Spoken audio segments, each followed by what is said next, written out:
Il y a plein de gens que je reçois en consultation qui viennent me voir parce qu'ils ont des problèmes à ce niveau-là. Puis je me suis dit, je vais faire un épisode pour aider le maximum de gens possible pour les outiller à ce niveau-là.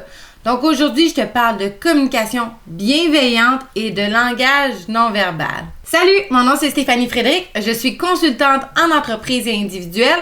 Grosso modo, j'aide les entrepreneurs, les gestionnaires, les leaders, mais aussi les employés dans leurs défis du quotidien.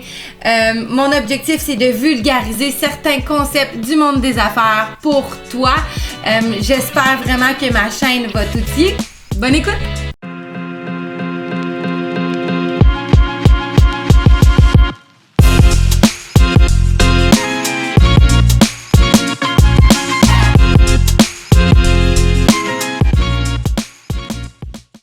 Je vais commencer par vous dire que la communication, c'est vaste. Mais aujourd'hui, je vais vraiment mettre mon focus sur la communication bienveillante et le non-verbal. Mais la communication, ça se limite pas à ces deux aspects-là. Premièrement, c'est important de comprendre que si tu veux améliorer ton style de communication, va falloir que tu fasses des efforts, puis il va falloir que tu sois déterminé, parce que c'est pas quelque chose qui va se faire overnight. Si tu te retrouves souvent dans des conflits avec tes pairs, c'est probablement parce que tu as un style de communication qui est inefficace, mais qui est vraiment ancré en toi. Ça se peut que ce soit aussi parce que tu es du genre à te laisser submerger par tes émotions, puis tu vis facilement de la colère, de la honte, de la culpabilité, puis ça se reflète dans tes réactions avec tes pairs, puis c'est là que ça crée des conflits. Fait que la communication bienveillante, qu'on appelle aussi la communication non violente, le CNV, c'est un outil qui t'aide à améliorer ta communication verbale pour transformer tes conflits en dialogue. C'est une technique qui t'aide à assumer tes actes, à être en paix avec toi-même, puis à améliorer tes relations avec tes pairs.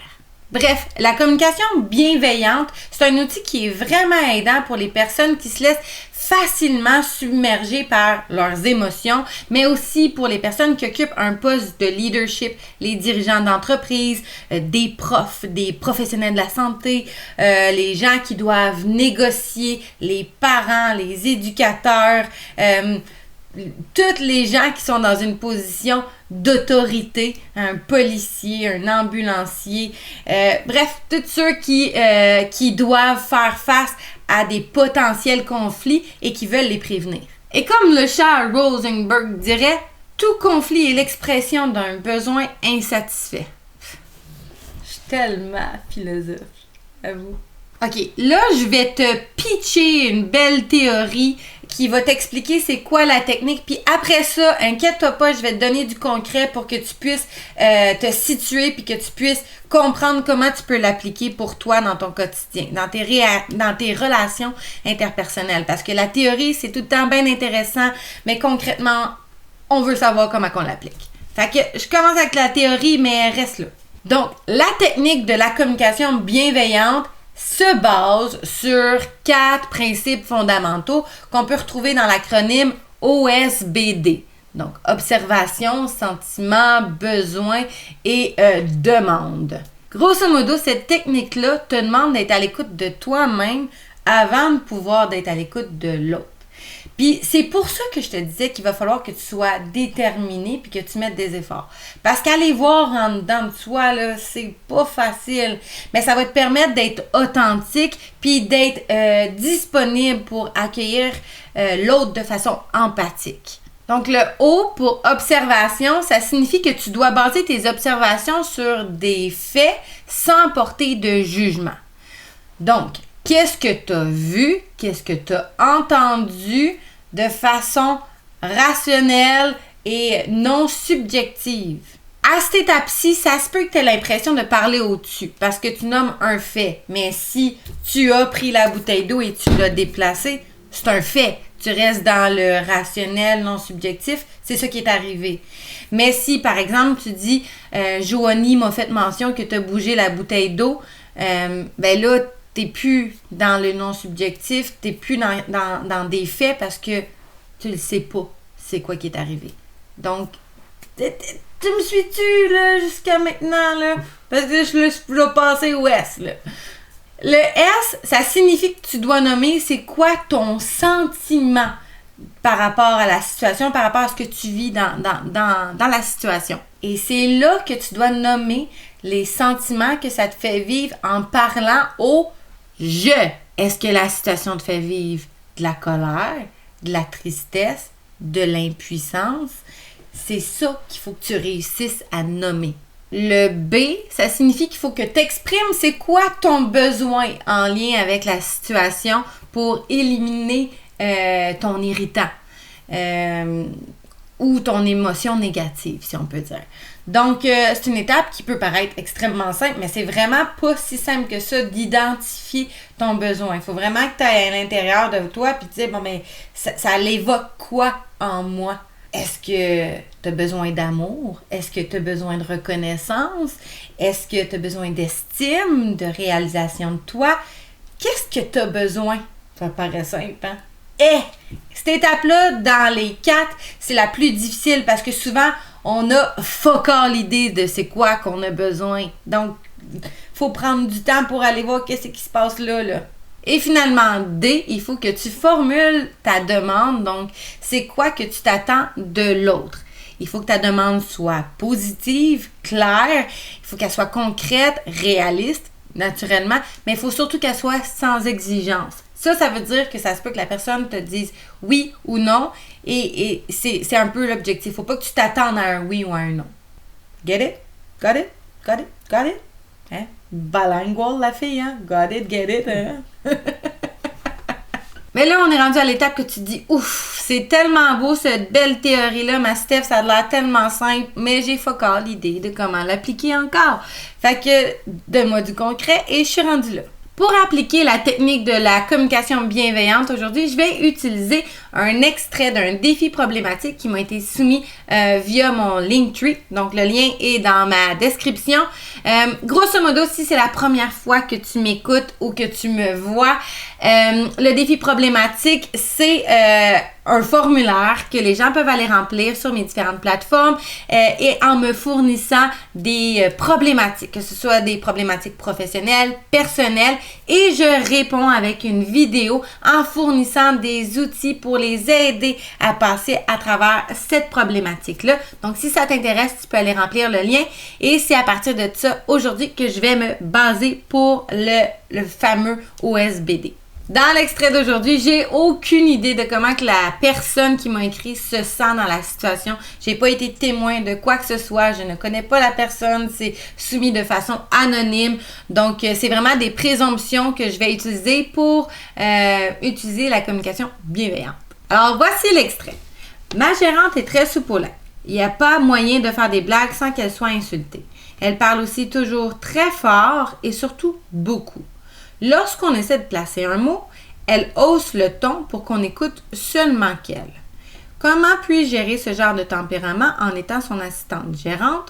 Nous sommes 2 assistants et un seul poste de gérant. On parle de ça. Donc, on va y aller en étapes ici en utilisant la technique OSBD, observation, sentiment, besoin et demande. Donc, observation. Lors de notre conversation de ce matin, j'ai voulu prendre la parole et tu m'as interrompu en haussant le ton. Sentiment. Je me sens ignorée puis frustrée quand ça arrive. Besoin. Parce que j'ai besoin de sentir que je contribue à la conversation pour me sentir acceptée. Demande. J'aimerais que tu me permettes de m'exprimer à mon tour quand on discute. Boum! Je ne sais pas si tu vois la différence quand on prend le temps de bien formuler, mais vraiment, j'ai pris la responsabilité de mes sentiments face à la situation. Donc, c'est difficile pour la personne de dire « Non, c'est pas vrai que tu sens de même ». C'est impossible. Elle peut pas... S'il y a quelque chose qu'elle peut pas remettre en doute, c'est comment moi je me sens. Parce que c'est... Elle sait pas. La seule personne qui sait comment je me sens, c'est moi. Elle peut pas contre-argumenter contre ça. Une fois que tu as formulé avec bienveillance, ça se peut que la personne avec qui tu échanges vive une tonne d'émotions. Puis ça se peut que tes besoins à toi entrent en conflit avec ses besoins à elle.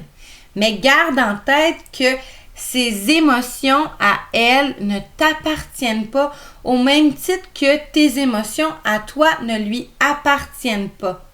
Si tu veux réussir à modifier ton style de communication puis appliquer la communication bienveillante, il faut que tu sois conscient que ça va te demander des efforts, de la volonté, beaucoup de travail. C'est un travail qui s'échelonne sur une bonne période de temps. Ça se fait malheureusement pas overnight. Je l'ai dit plusieurs fois dans mon épisode d'aujourd'hui, mais c'est comme un peu le même principe que si tu veux perdre du poids. Si tu as 50 livres à perdre, ça ne se fera pas du jour au lendemain. Il va falloir que tu prennes des actions. Tout le monde aimerait ça avoir une recette miracle pour que ça se fasse en un claquement de doigts, mais c'est pas comme ça que ça se passe dans la vie pour bien des affaires. Puis la communication, ben ça fait pas exception à la règle. Il faut que tu apportes des modifications comportementales pour améliorer ou du moins changer ton style de communication si pour toi c'est quelque chose qui est problématique. Puis dans le processus, il y a des journées où est-ce que tu vas te dire « Aïe, aïe, je suis tellement un champion de la communication, je m'exprime bien, je suis posée, je prends vraiment le temps d'être empathique avec l'autre, puis vraiment, ça sonne comme que je voudrais que ça sorte. » Puis il y a des journées où est-ce que ça va être un shit show, tout va sortir tout croche, puis comme vraiment, tu vas voir que ça va être... il n'y a rien qui va. C'est correct, ça fait partie du processus. Il y a des bonnes journées, il y a des mauvaises journées, comme dans n'importe quoi. C'est ce qui conclut mon premier volet de l'épisode d'aujourd'hui qui concernait la communication bienveillante. C'est sûr qu'il y a d'autres éléments qui rentrent dans cette communication-là que je rentre pas aujourd'hui, mais ça vous donne les grandes lignes. J'espère que ça va vous donner au moins un point de départ pour faire des essais-erreurs pour changer votre style de communication.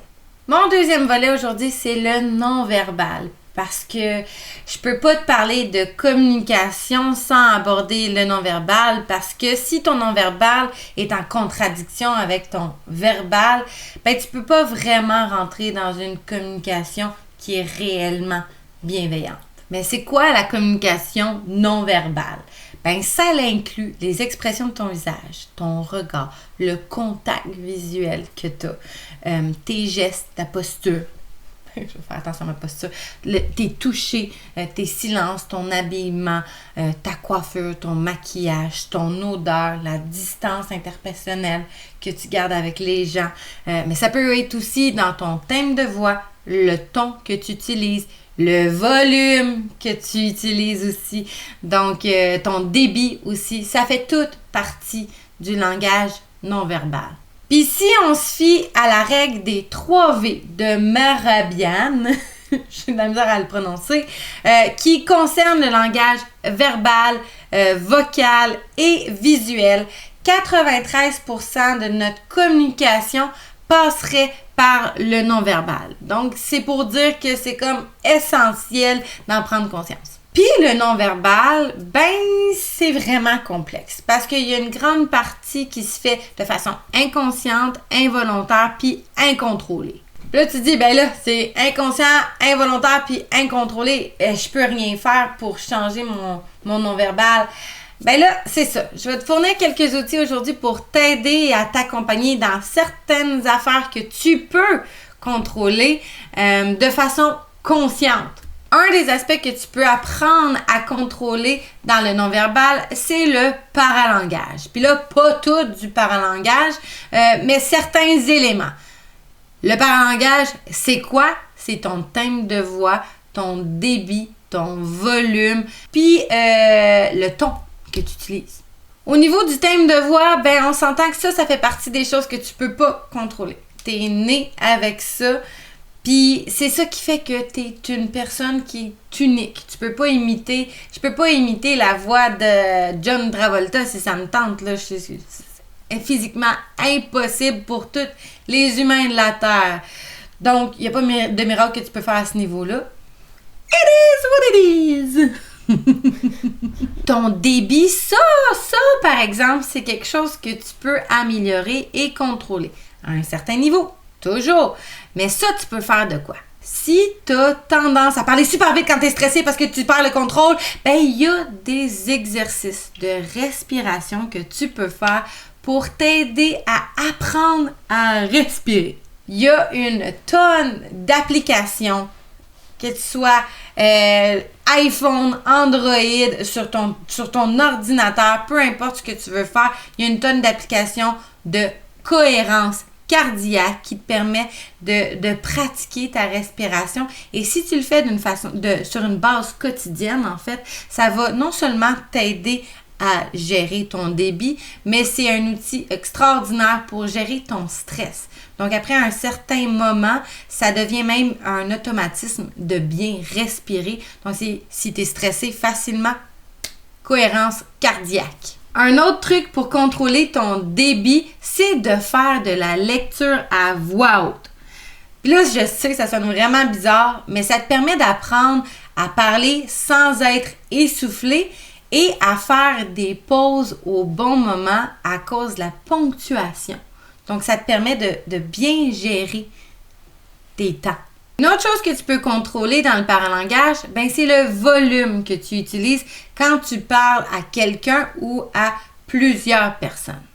On s'entend, si tu parles à 2 personnes dans une bibliothèque, tu ne vas pas parler avec le même volume que si tu t'adresses à 500 personnes dans un auditorium. Puis ce qui est intéressant avec le volume, c'est que tu peux l'utiliser pour faire des intonations pour aller capter l'attention de ton auditoire. Souvent, on pense que pour aller chercher l'attention des gens avec qui on parle, on doit parler très fort! Mais en réalité, si on fait une variation dans notre volume, les gens vont avoir tendance à nous écouter plus si on change un peu le ton de voix et qu'on augmente progressivement et on amène une variation. Donc, ça vient remettre le focus sur la personne, sur ce qu'elle dit et tu viens vraiment avoir une conversation beaucoup plus efficace. Un autre aspect du non-verbal que tu peux contrôler, c'est ton apparence physique. Puis là, je te parle pas d'aller te faire refaire les lèvres, les seins puis les fesses, là. Non, je te parle de comment tu t'habilles, comment tu te peignes, comment tu te maquilles. Ça, tu le contrôles. Puis là, quand je te parle de contrôle, je te parle du contrôle que tu peux faire consciemment. Parce qu'il y a quand même un pourcentage qui reste inconscient. On est des humains. Puis la science humaine est très imparfaite, mesdames et messieurs. Fait que là, à ce niveau-là, au niveau de l'apparence physique, c'est important de distinguer 3 types d'images. Tu as l'image projetée, qui est l'image que tu as de toi-même. Tu as l'image qui est souhaitée, qui est l'image que tu aimerais que les gens aient de toi. Et tu as l'image reçue, qui est celle perçue par les gens. Donc ça, c'est 3 choses différentes. Puis comment je me vois peut être très différent de comment les gens me perçoivent. Donc, la façon que tu t'habilles, que tu te maquilles, que tu te peignes, ça révèle des parties de toi que tu le veuilles ou pas. Ça peut révéler ton âge, ton milieu social, ta situation professionnelle, ton orientation sexuelle, tes goûts personnels, ta religion, ta culture. Ça peut aussi révéler tes émotions, tes sentiments, envoyer un message sexuel ou même ton statut social. La raison pour laquelle j'ai choisi de te parler de l'apparence physique aujourd'hui dans le non-verbal, c'est parce que ça peut avoir une influence dans tes relations personnelles et professionnelles. Parce que inconsciemment, notre cerveau analyse notre interlocuteur sur son apparence globale. C'est inconscient, mais ça se passe. Puis là, oui, je le sais, j'entends le fond de ta pensée, puis tu te dis, oui, mais je vaux pas mal plus que mon apparence physique. Je suis d'accord avec toi, mais c'est malheureusement pas tout le monde qui va se donner la peine d'aller voir au-delà de la première impression. Puis ça, des fois, ça peut faire la différence entre est-ce que c'est toi le candidat qui est retenu pour la promotion ou ce n'est pas toi, c'est l'autre à côté. Donc, je sais, ouch! Ça fait mal. Il n'y a personne qui va te dire « Hey, t'as pas été pris parce que ton complet était tout fripé. » Mais c'est ça qui se passe. Puis c'est sûrement pour ça que tu as déjà entendu parler de l'importance du personal brand en affaires. Donc, l'image personnelle, si c'est quelque chose qui t'intéresse, que tu aimerais que j'aborde un peu plus en profondeur, je t'en parlerai dans un autre épisode parce que c'est quand même un aspect important dans le monde des affaires, le personal brand, et ça n'inclut pas juste ton apparence physique. Dans l'apparence physique, mon conseil, c'est de rester le plus authentique possible et de mettre des vêtements dans lesquels tu te sens bien. Parce que quand on porte un vêtement dans lequel on se sent beau, on se sent belle, ben automatiquement, on va se sentir beaucoup plus confiant, puis ça va se refléter sur nos interactions avec les autres. Mais l'inverse est aussi vrai. Si on porte un vêtement dans lequel, par exemple, on se sent serré, on se sent gros, on se sent grosse, on se sent pas nécessairement beau, c'est pas quelque chose qui nous flatte, ben on va pas se sentir confiant et ça va se refléter dans nos interactions avec les autres. Dans le monde des affaires, une chose qui revient régulièrement dans mes conversations quand je parle du non-verbal et de l'apparence physique, c'est « je me sens pas moi-même quand je porte un complet ». Ça se peut, mais ça se peut aussi que tu sois limité parce que toi, tu te définis comme une personne créative, puis une personne créative va pas nécessairement porter de complet. Mais c'est pas parce que tu es un créatif que tu n'es pas un bon homme d'affaires accompli. Même chose si tu es une femme, homme, femme d'affaires accomplie, tu peux être les deux. C'est pas un ou l'autre. Puis là, vu que j'ai été philosophe au début de mon épisode, je me suis dit, je continue dans cette direction, puis je vais vous nommer un bon philosophe, Aristote, en vous disant que le tout est plus que la somme des parties. Boom! Drop the mic! Mais bon, après ces deux aspects-là du non-verbal, le paralangage et l'apparence physique, c'est sûr qu'il y a les gestes, la posture, le regard, les touchés, l'odeur, la distance interpersonnelle, les silences que tu peux aller travailler. Mais il y a beaucoup d'imprécisions dans l'analyse de ces aspects-là, puis c'est vraiment situationnel. Donc, c'est une profondeur que j'étais pas à l'aise nécessairement d'aller avec toi aujourd'hui dans ce podcast-ci, simplement que je voudrais pas te donner de l'information qui t'amène à interpréter une réaction d'une personne quand que la situation est pas propice à cette interprétation-là. Donc, j'ai décidé que j'allais pas plus loin parce que je ne suis pas une spécialiste en non-verbal et naturellement, il faut être très, très qualifié pour aller dans cette direction-là. Je termine l'épisode aujourd'hui en te remerciant sincèrement d'avoir été au rendez-vous. Tout ça, ce serait pas possible pour moi de te fournir des outils si tu ne participais pas, si tu n'étais pas présent. Donc, merci tellement. Pour ceux qui m'ont écrit, qui aimeraient que je parle de la thématique lâcher prise, je vais aborder ce sujet-là dans un prochain épisode. Si c'est la première fois que tu tombais sur mon contenu, mon nom c'est Stéphanie Frédéric. Je suis consultante en entreprise et individuelle. Et la meilleure façon de m'encourager, c'est un like, un partage et un abonnement sur ma chaîne. Mais je t'invite grandement à commenter les sujets que tu aimerais que j'aborde pour d'autres épisodes. Et sinon, je vous dis à la prochaine fois.